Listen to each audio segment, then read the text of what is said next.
Aujourd'hui, dans cette vidéo, vous allez découvrir les 12 biais qui sabotent le plus souvent votre vie professionnelle et même parfois votre vie personnelle. Restez bien à la fin de la vidéo et vous allez comprendre pourquoi. Comprendre ces pièges mentaux est la clé pour prendre de meilleures décisions et booster votre carrière. Alors, plongeons directement dans le sujet. Et si vous trouvez ça utile, n'oubliez pas de vous abonner pour encore plus de vidéos de ce type. Le biais de confirmation, c'est quand on accorde plus d'importance aux informations qui confirment ce que l'on croit déjà et qu'on ignore celles qui nous disent le contraire. Exemple, lors d'un entretien d'embauche, si vous avez une bonne première impression, vous allez poser des questions qui confirment cette impression sans chercher à vérifier si elles sont vraiment fondées. Pour éviter ça, utilisez des tests pratiques. Faites faire au candidat un travail concret pour voir ses réelles compétences. Plutôt que vous fier uniquement à votre impression. On la connaît bien cette impression-là. Le biais de planification, c'est la tendance à sous-estimer le temps qu'il faut pour réaliser une tâche. Lors de l'organisation d'un événement au travail, on pense souvent que tout sera prêt à temps. Mais en réalité, on se retrouve souvent à courir à la dernière minute. Pour éviter ce biais, ajoutez toujours des marges de sécurité à vos estimations de temps. Divisez aussi les tâches en plus petites étapes pour mieux évaluer la durée nécessaire. Le biais social ou la pensée de groupe, c'est la tendance à s'aligner sous l'opinion de la majorité ou celui du leader pour éviter les conflits. Par exemple, lors de brainstorming, les participants suivent souvent l'idée du chef sans oser proposer des opinions différentes. Parfois, on sait que le chef raconte n'importe quoi, mais on n'ose même pas lui dire ce qu'on ressent vraiment et notre idée géniale qu'on a dans le cerveau, juste pour pas l'offenser. Pour contrer ce biais, il faut encourager la divergence d'idées pendant les brainstorming. Mettez l'accent sur la créativité plutôt que sur la prise de décision immédiate. Le biais de surestimation, c'est la tendance à se surestimer par rapport à la moyenne. Par exemple, un employé peut penser qu'il est plus compétent que ses collègues sans vraiment évaluer ses performances de manière objective. C'est aussi ce que l'on appelle l'effet Dunning-Kruger, où ceux qui savent le moins ont tendance à ouvrir leur bouche le plus et à se surestimer. On connaît tous des gens comme ça.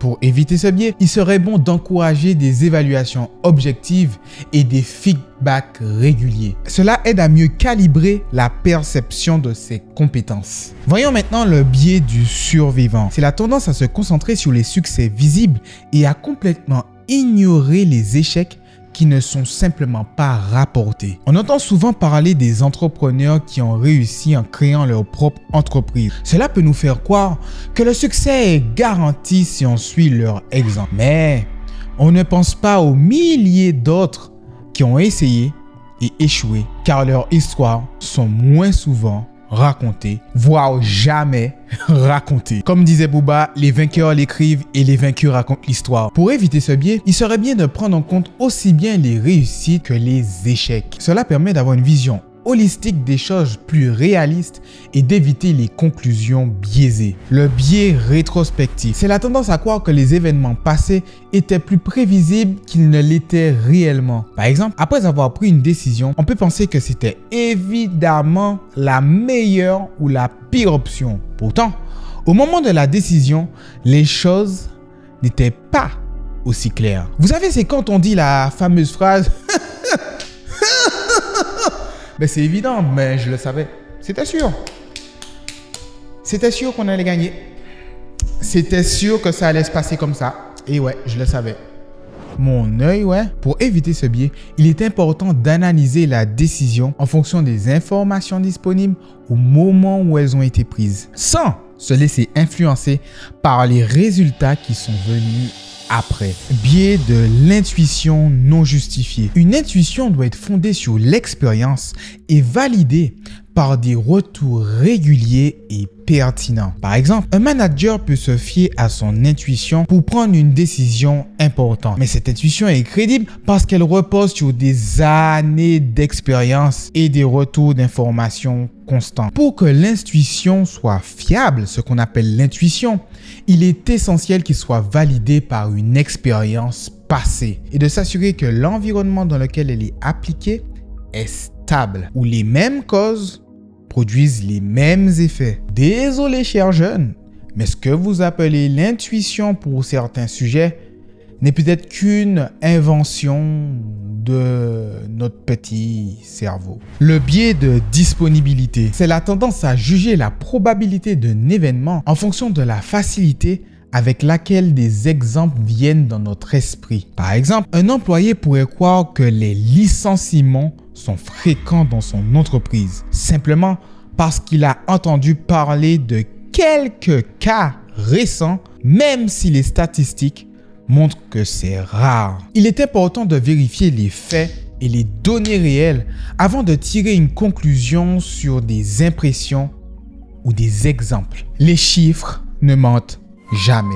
Le biais d'aversion à la perte, c'est la tendance à préférer éviter les pertes plutôt qu'à réaliser des gains équivalents. Par exemple, un manager peut refuser de changer une stratégie en place, même si une nouvelle approche promet de meilleurs résultats, simplement par peur de perdre les acquis actuels. Pour surmonter ça, il est important d'évaluer les décisions en termes de potentiel de gains et de pertes de manière équilibrée et de se détacher de l'attachement aux acquis.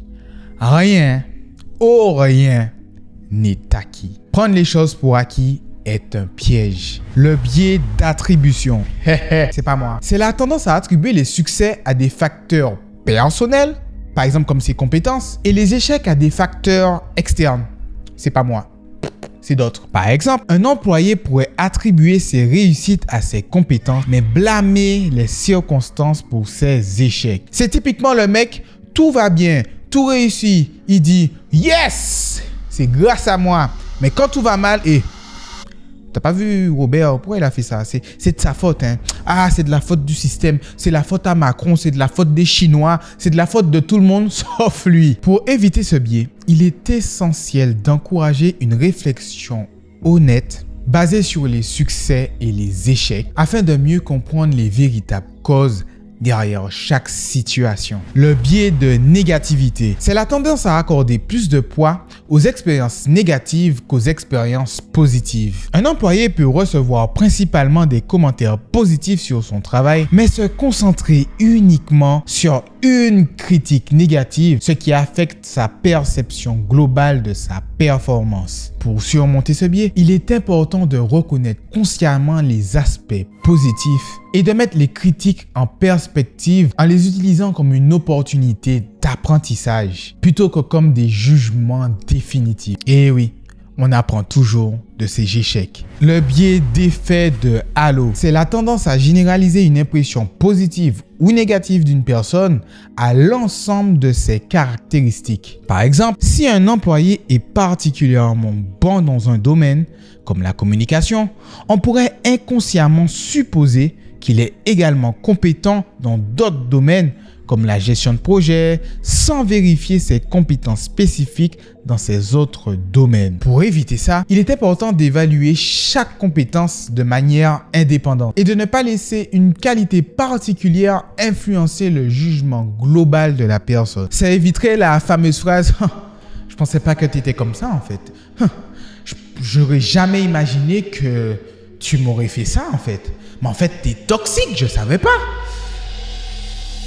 Et voilà, nous venons de passer en revue les 12 principaux biais cognitifs qui influencent nos décisions au travail. Mais n'oublions pas que ces biais peuvent aussi affecter notre vie personnelle. Par exemple, le biais de confirmation dans une relation peut vous amener à interpréter des signes comme des preuves de désintérêt, ce qui peut créer de la méfiance et nuire à la confiance. Mais la bonne nouvelle, c'est qu'en prenant conscience de ces biais, vous pouvez faire des choix plus éclairés au travail et aussi dans votre vie personnelle. Si vous avez trouvé cette vidéo intéressante, abonnez-vous pour avoir plus de contenu. Et qui dit biais cognitif dit prise de décision.